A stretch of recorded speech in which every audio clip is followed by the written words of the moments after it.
halaman 14. Kalian baca terlebih dahulu ya. Ibu akan ke kelas 4 terlebih dahulu.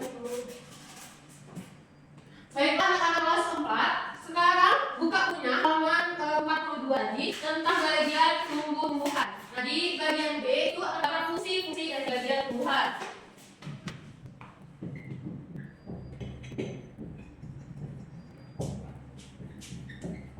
Nah, bagian dari tumbuhan itu ada apa ya? Yang pertama yang paling bawah itu ada apa? Yang kedua ada batang. Lanjut, yang atas lagi kalau tumbuh sudah batang ada daun.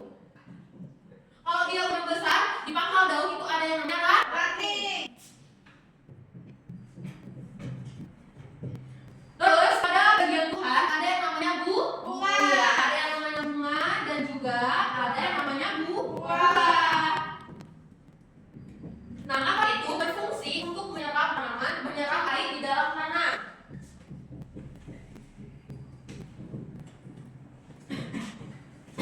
Kenapa akan menyerap air di dalam tanah? Supaya bisa mengalirkan air ke bagian-bagian Tuhan, supaya dia mendapat nutrisi. Yang kedua itu ada batang. Apa sih fungsi dari batang?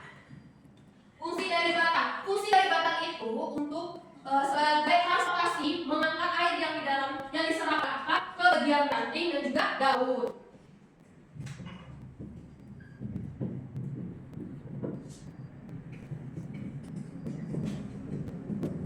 Nah, ada daun. Fungsi dari daun itu seringnya berwarna apa? Ya, sering warna hijau. Daun itu sebagai tempat fotosintesis.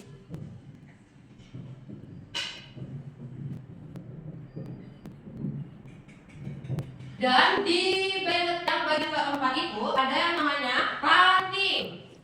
Kalian tahu bentuk ranting? Ranting itu cabang dari batang yang lebih kecil dari batang. Fungsi dari ranting itu untuk sebagai transportasi juga untuk mengaliri air ke daun supaya kita berfotosintesis. Dan pada bagian tumbuhan juga terdapat yang namanya bunga. Bunga ini untuk penyerbukan dan juga sebagai penghasil buah. Dan yang terakhir ada buah. Nah, buah ini untuk melindungi biji supaya membentuk tumbuhan baru.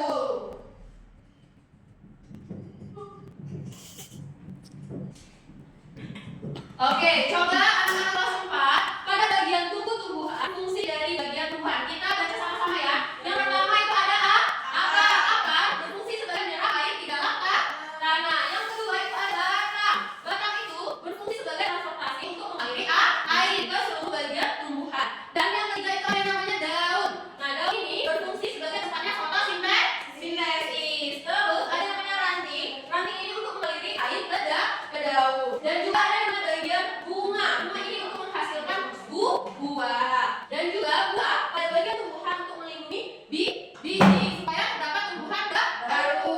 Baiklah anak kelas 4, ibu akan ke kelas sebentar. Kalian kalau buku tulisnya kalian tulis dulu materi pada hari ini, oke? Oke, Bu. Baiklah anak-anak kelas 5, pada hari ini kita akan bahas tentang rantai makanan. Sudah dibaca bukunya? Oke. Pada rantai makanan itu, yang pertama di dalam rantai makanan itu ada yang namanya produsen.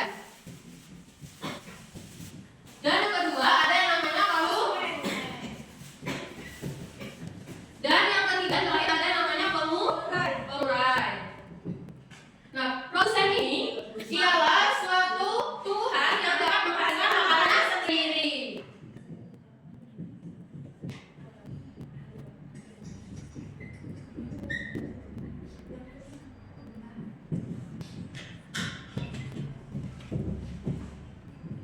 Dan yang ketiga itu ada yang kedua itu ada yang namanya konsumen. Konsumen ini tidak bisa menghasilkan makanannya sendiri, tetapi konsumen ini akan memakan dari tumbuhan yang bisa membuat makanannya sendiri, menghasilkan makanannya sendiri, yaitu produsen.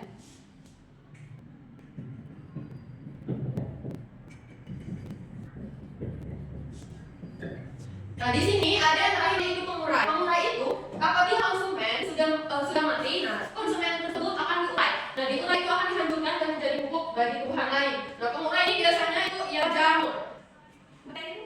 Iya, materi juga sebagai pengurai untuk tumbuh-tumbuhan.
Ya, buka bukunya sekarang kerjakan. Ibu akan ke kelas 5 terlebih dahulu ya. Ya, Bu.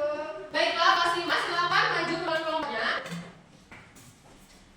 Baiklah, kelompok Siti. Kelompok Siti ini di rantai makanan yang di mana, Siti? Kami mendapatkan rantai makanan di sawah, Bu. Ya, yang pertama itu ada gambar apa, Siti? Ada gambar padi, dan yang kedua ada gambar tikus, dan yang ketiga ada gambar ular, dan yang terakhir ada gambar beruang. Ya, padi itu sebagai apa? Produsen, Bu. Lalu dimakan oleh tikus sebagai Tikus merupakan konsumen tingkat 1, kemudian tikus dimakan oleh ular merupakan konsumen tingkat 2, dan ular dimakan oleh buaya yang merupakan konsumen tingkat 3. Nah, Ular nanti akan melahirkan oleh berapa? iya, pintar